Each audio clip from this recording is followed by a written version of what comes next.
అత్యుత్తమ ప్లేస్మెంట్స్ తో ఎంఎన్సీ కంపెనీలలో ఉద్యోగమే లక్ష్యమా? ఇంజనీరింగ్ చదవాలనే మీ పిల్లల కలని కేజీ రెడ్డి కాలేజ్ తో నిజం చేసుకోండి. మన జిల్లా ఇన్ఛార్జ్ మంత్రివర్యులు అదేవిధంగా రెవెన్యూ గృహ నిర్మాణ శాఖ మంత్రివర్యులు మాకు గిరిజనులు బాగున్నారు, నాయకపురు గోండు లంబాడులు కనుక దయచేసి మన నియోజకవర్గ ప్రజల తరపున అదనంగా ఒక 3500 ఇండ్లు మంజూరు ఇవ్వవలసిందిగా, మున్సిపాలిటీ పరిధిలో కూడా ఒక 1000 ఇండ్లను మంజూరు ఇప్పించవలసిందిగా కోరుతూ ఈరోజు వారిని ప్రసంగించవలసిందిగా విజ్ఞప్తి చేస్తున్నాం.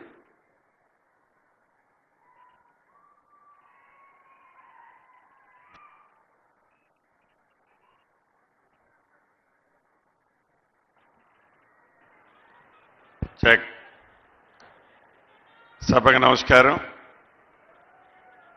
సభాధ్యక్షులు, స్థానిక శాసనసభ్యులు, మీ అందరి అభిమాన నాయకులు, నా మిత్రులు సత్యన్న గారికి, ఈరోజు ఈ అద్భుతమైన కార్యక్రమానికి ఇక్కడ విచ్చేసిన మన అందరి గుండెల్లో ఉన్న రేవంత్ అన్న గారికి, గౌరవ ముఖ్యమంత్రి గారికి, సహచార మంత్రివర్యులు శ్రీధర్ బాబు అన్న గారికి, సీతక్క గారికి, సురేఖక్క గారికి, వేదిక మీద ఉన్న ఎంపీ గారికి, మాజీ ఎంపీలు, కార్పొరేషన్ చైర్మన్లు, జిల్లా అధ్యక్షులు, ముఖ్య నాయకులు, ముఖ్యంగా ఈ కార్యక్రమంలో పాలు పంచుకుంటున్న నా ఆడబిడ్డలు, అన్నదమ్ములు, ఆడబిడ్డలు కూడా ఈరోజు ఇందిరమ్మ చీరలలో చాలా తేజస్గా ఈ రాష్ట్ర ప్రగతి ఎలా ఉందో నా ఆడబిడ్డల్ని ఈ చీరల్లో చూస్తుంటే, వారి ముఖంలో ఆనందాన్ని చూస్తుంటే అంతే తేజస్సుగా కనిపిస్తుంది.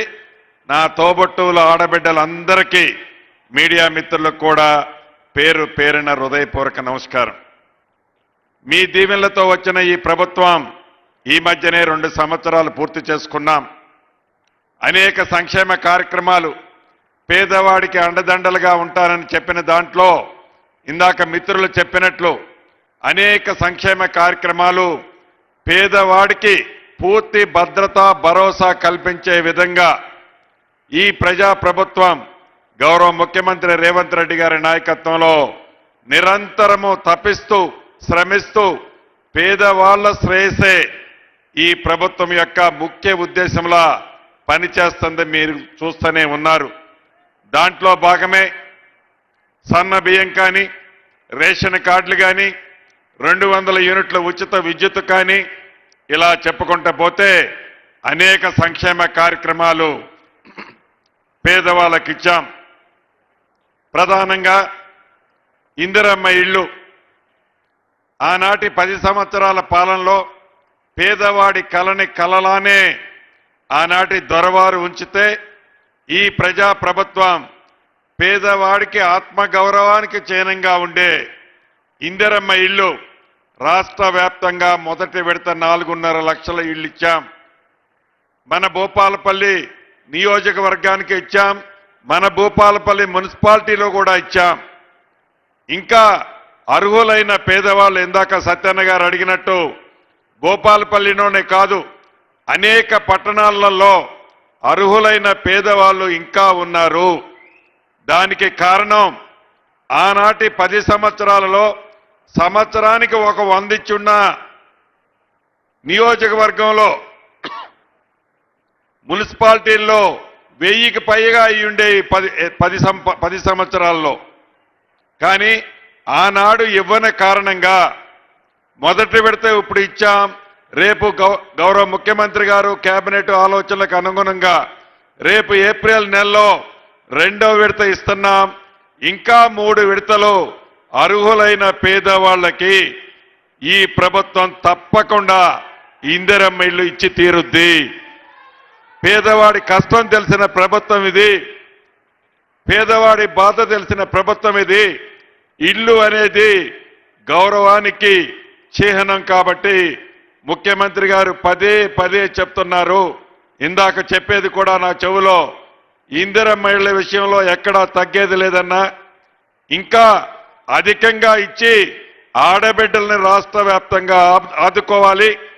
పట్టణ ప్రాంతాల్లో కూడా, రాష్ట్ర వ్యాప్తంగా పట్టణ ప్రాంతాల్లో కూడా ఇళ్ల స్థలం లేని నిరుపేదలు ఉన్నారు. వారి కోసం కూడా ఒక ప్రణాళిక తయారు చేయాలి అని గౌరవ ముఖ్యమంత్రి గారు ఇప్పుడే నాకు సూచనలు ఇచ్చారు.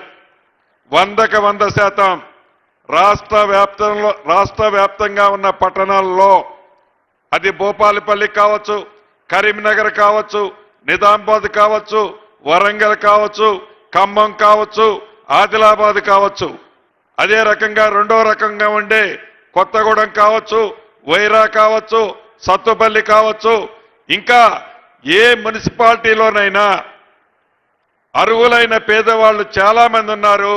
వాళ్ళకు కూడా 100% ఇందిరమ్మ ఇళ్ళు ఇవ్వాల్సిందే. దానికి ఒక ప్రణాళిక తయారు చేయమని ముఖ్యమంత్రి గారు చెప్పారు. ఇచ్చిన ప్రతి మాటని నెరవేర్చే ఈ ప్రభుత్వం ప్రతి పేదవాడికి, గ్రామీణ ప్రాంతంలో ఉన్న పేదవాడితో పాటు పట్టణ ప్రాంతంలో నివసించే పేదవాడికి కూడా ఈ ప్రభుత్వం పూర్తి భద్రతతో పాటు ఇందిరమ్మ ఇళ్ళు ఇచ్చి తీరుద్దని కూడా ఈ వేదిక ద్వారా మీకు తెలియజేస్తున్నాను. అంతేకాదు, ఇందాక సత్యాన్ని అడిగాడు, పట్టణ ప్రాంతాల్లో కొన్ని సర్వే నెంబర్ల భూముల సమస్య కొన్ని దశాబ్దాలుగా ఇబ్బంది ఉంది.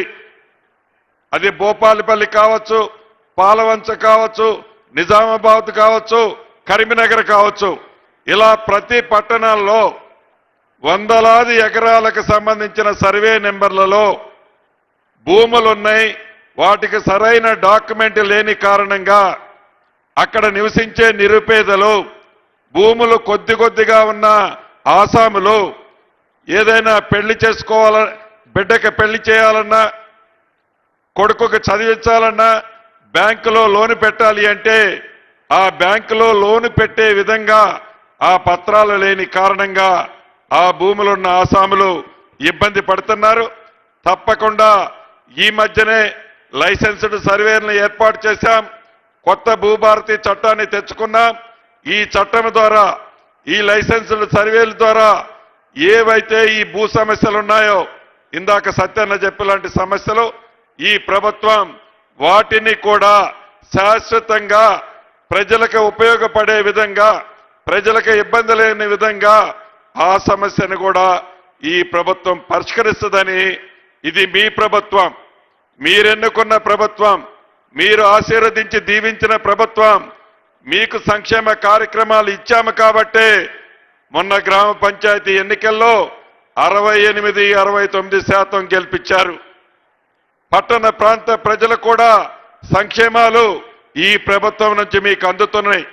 మీ చల్లని దీవెనలు, నిండు మనసు ఆశీర్వాదం ఈ ప్రభుత్వం మీద ఎప్పుడూ ఉండాలని మనస్ఫూర్తిగా మీ అందరినీ కోరుతూ మీ అందరి దగ్గర సెలవు తీసుకుంటున్నాను.